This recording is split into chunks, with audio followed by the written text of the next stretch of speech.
सिंध के वजीर आबपाशी जाम खान शोरो ने कालाबाग डैम के हवाले से वजीर आला KP अली अमीन के बयान को मुतनाज़ करार दे दिया। एक बयान में वजीर आबपाशी जाम खान शोरो ने वजीर आला KP अली अमीन गंडापुर के बयान पर रद्द अमल में कहा कि कालाबाग डैम को लेकर अली अमीन तजवीज़ मुनासिब नहीं।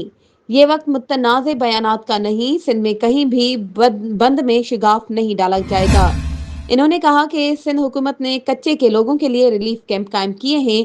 अगले 1 से 2 दिन में सैलाब का हुजम वाज़ेह हो जाएगा।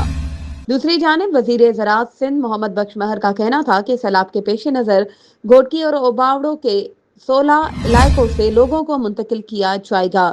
मुतासिरीन के लिए 5 रिलीफ कैंप्स और 3 जदीद मोबाइल अस्पताल काम कर रहे हैं।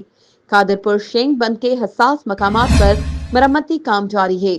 वाज़ेह है कि अली अमीन गंडापुर ने कहा था कि कालाबाग डैम से पंजाब, सिंध और खैबर पख्तूनख्वा को पानी मिलेगा।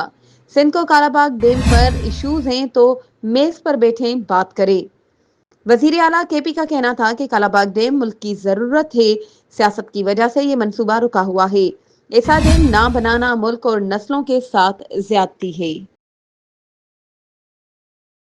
मजीद खबरों और अपडेट्स के लिए हमारे चैनल को सब्सक्राइब करें और बेल आइकन को प्रेस करना ना भूलें।